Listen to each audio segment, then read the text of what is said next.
First vaccination nga pala ngayon ni Zendel Cian for today's video. Una nga pala kaming pumunta sa SM Mall Uptown. Pero Sabado lang at Linggo yung vaccination nila. Second, pumunta kami sa CHO. Halata naman na kinakabahan talaga dito si Zendel Cian. Tapos nanginginig pa yung kamay niya. May paghatlok-hatlok siya. Nagkulbaan na ka. Hadlok day ka. Hadlok ka. Aw day kag hadlok. Ayan lang paglantaw.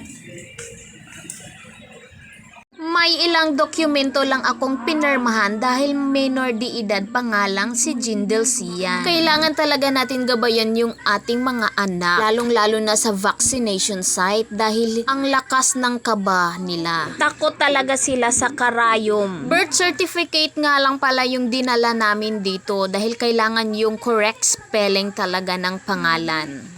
Pagkatapos kinunan agad siya ng vital sign at saka pumasok na sa loob. May ilang katanungan lang na kailangang sagutin. Hindi naman ito tungkol sa Q&A kaya wala tayong ipagkaalala. Ang katanungan lang naman ay tungkol sa health ng batang iinjikan. Yung kaba ni Zendel Cian ay na-stop muna dahil hindi na-injikan si Zendel Cian sa CHO. Dahil ang sabi, first dose pa lang si Zendel Cian. Kaya hindi sila magbubukas ng vial. Dahil yung vial ay katumbas ng 5 bata. Pinaghintay naman kami pero medyo nagmamadali kasi kami at hindi namin alam kung madadagdagan pa ang bata at magiging 5. Kaya pumunta na lang kami sa Limkitkay. Nawala na talaga yung kaba ni Zendel Cian. Nagsiselfie na rin kami pang remembrance. Dahil sa ganda naman ng decoration na to, mapapahinto at mapapaselfie ka talaga.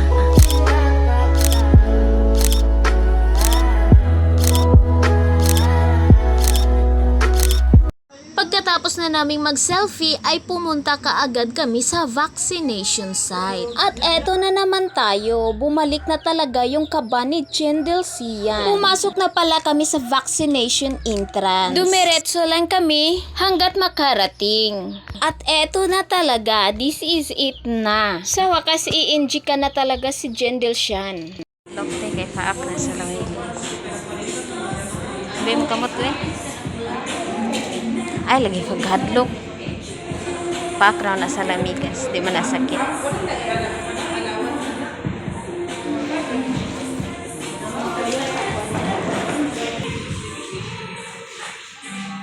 Ay, pagkahadlok.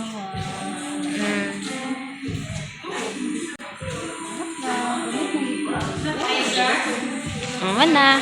Finish na. Mag-fever siya in case para sa tamol sa Yes, Doc. Pagkatapos niyang na-injikan, ay kinunan na naman siya ng vital sign. At binigyan rin siya ng vitamins. At pagkatapos ng first dose niya, ay hinanap kaagad namin si Daddy at saka mga kapatid niya. Hinikayat rin niya ang mga pinsan niya na magpa-inject. Kaya pa-inject si Napel. Si Andeng. Si Andeng. Sakit dili. Walay sakit. Walay sakit pag-inject. Murar gipaglamigas.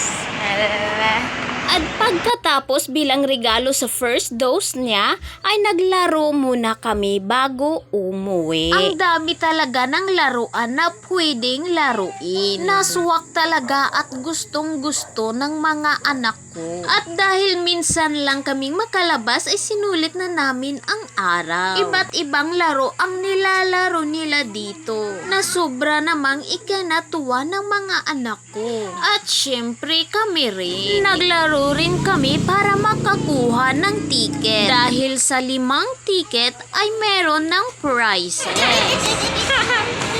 Ano yung kuha mo eh?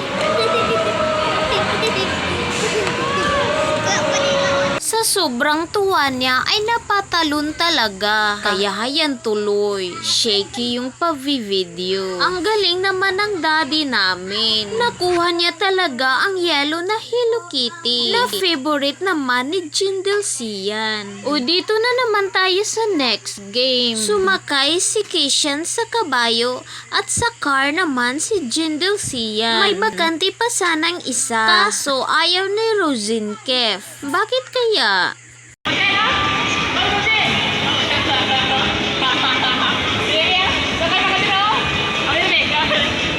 Kaya pala, nakakahilo naman ang laro na yan. Nahihilo na rin si Daddy at si Jindal Sian. Pero labis naman ikinatuwa ni Kishan. O sino pang sasakay dyan? 50 pesos lang babayaran. Sa konduktor lang ipaabot ang pamasahe ha?